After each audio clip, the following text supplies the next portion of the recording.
Ya, kita mulai record ya. Bismillahirrahmanirrahim. Assalamualaikum warahmatullahi wabarakatuh. Kami dari kelompok tugas mata kuliah Desain Riset akan memaparkan resume tentang artikel Desain Research. Sebelumnya, perkenalkan nama saya Gigi Najar, dan rekan saya Rini Astiani. Di sini kami akan bergantian memaparkan hasil resume kajian tentang jurnal ilmiah mengenai penelitian pendidikan matematika dengan jenis penelitian Desain Research. Oke. Pertama, artikel Desain Research dengan judul Desain Research on Applied Realistic Mathematics Education atau RME Approach in Teaching Mathematics for Vocational College, di mana penyusunnya adalah Sri Imelda Edo dan Wahyuni Panggi Tasik. Oke. Artikel ini tujuan penelitiannya adalah untuk merancang lintasan pembelajaran untuk pembelajaran matematika di SMK berorientasi pada pendekatan Realistic Mathematics Education atau RME untuk meningkatkan pemahaman dan motivasi siswa dalam belajar matematika. Berikutnya, prosedur penelitian yang disampaikan di penelitian ini adalah model penelitian yang digunakan dalam penelitian ini adalah penelitian Desain Research dengan jenis penelitian yaitu validation study atau studi validasi, di mana langkah-langkah penelitiannya seperti dilihat di sini, ini dicantumkan di jurnal yang disusun.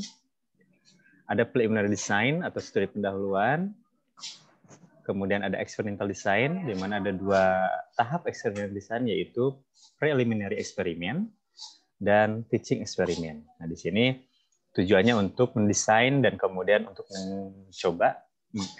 mencoba HLT atau Hypothetical Learning Trajectory yang sudah disusun pada saat preliminary design. Kemudian setelah itu ada analisis retrospektif, di mana HLT di sini kemudian dianalisis dan dijadikan sebagai dasar untuk menjawab pertanyaan penelitian. Itu sedikit gambaran mengenai prosedur metode penelitian yang disampaikan di artikel ilmiah tersebut. Kemudian, hasil penelitian yang dibahas, dan penelitian ini ada dua learning trajectory yang disusun. Pertama, learning trajectory untuk pemahaman konsep dan learning trajectory untuk operasi matematik. Nah, di sini penulis menyusun learning trajectory untuk set konsep, ada goal-nya, ada aktivitas, dan ada deskripsi dari aktivitas yang diharapkan ketika guru memberikan layanan pembelajaran yang sudah didesain. Kemudian ada learning trajectory untuk set operation law atau untuk pemahaman operasi matematik. Jadi di sini learning trajectory yang sudah dikonsepkan, kemudian diuji coba ke siswa. Hasilnya adalah eksperimen pembelajarannya sendiri dilakukan di kelas nyata yang terdiri dari 32 siswa. Di awal pembelajaran, siswa secara berkelompok diberikan teks kontekstual. Setelah membacanya, mereka diberi kesempatan untuk menyelesaikan masalah awal sebelum mempelajari lebih lanjut teori himpunan dalam kemudian menjawab masalah awal berdasarkan informasi pada konteks yang diberikan. Ini contoh initial problem atau permasalahan awal yang diberikan. Kemudian di sini dipaparkan bagaimana hasil pengerjaan siswa atau hasil kerja siswa yang nantinya di-compare ke learning trajectory yang sudah disusun oleh penulis. Apakah sesuai, apakah ada temuan-temuan baru berdasarkan hasil eksperimen. Nah, berikutnya setelah eksperimen pembelajaran, kemudian penulis melakukan analisis retrospektif, di mana hasil dari penelitian ini bukanlah sebuah desain yang berfungsi untuk keseluruhan, tetapi adalah prinsip-prinsip yang mendasari bagaimana dan mengapa desain ini bisa bekerja untuk memberikan materi pembelajaran. Dari analisis jawaban siswa menunjukkan bahwa mereka memahami semua materi yang diberikan. Semua strategi dan miskonsepsi siswa yang diprediksi dalam hypothetical learning trajectory ternyata terjadi di kelas yang sebenarnya. Artinya sudah terprediksikan strategi dan miskonsepsi yang dialami oleh siswa. Kesimpulannya, lintasan pembelajaran matematika menggunakan pendekatan RME dengan konteks mamalia laut dan penyu di Laut Sawu dapat menggali, mengkonstruksi, dan meningkatkan pemahaman dan motivasi siswa dalam proses pembelajaran. Untuk selanjutnya, teman saya, Bu Rini Astiani, akan memaparkan mengenai artikel ilmiah yang kedua. Mangga, Bu Rini. Terima kasih Pak Agi untuk kesempatannya. Yang berikutnya adalah artikel yang kedua dengan judul Developing Instructional Design to Improve Mathematical Higher Order Thinking Skills of Students. Ini ditulis oleh Apino dan Hajah Retnawati. Rumusan masalahnya adalah mendeskripsikan desain materi pembelajaran untuk meningkatkan kemampuan higher order thinking skill atau HOTS siswa dalam pembelajaran matematika.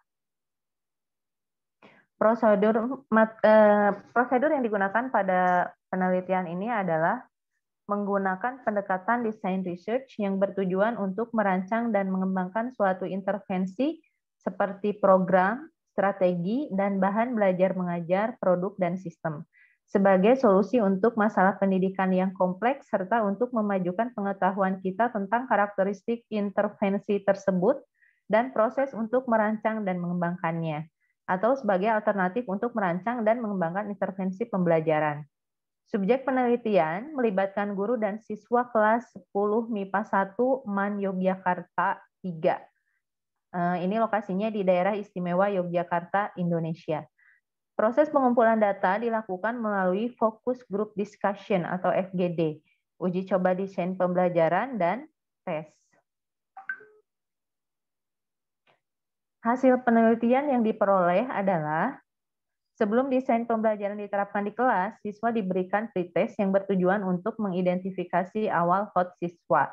Selanjutnya, setelah implementasi desain pembelajaran yang telah dikembangkan, siswa diberikan post-test untuk mengetahui dampak dari penerapan desain pembelajaran tersebut.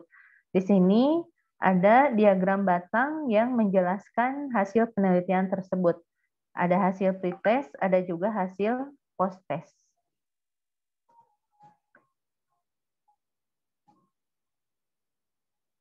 Hasil analisis data menunjukkan bahwa desain pembelajaran yang dikembangkan efektif untuk meningkatkan HOT siswa. Hal ini dikarenakan pengajuan pertanyaan terbuka atau creative problem melalui LKS membuat siswa lebih tertantang untuk menggali berbagai kemungkinan ide yang dapat digunakan untuk memecahkan masalah tersebut.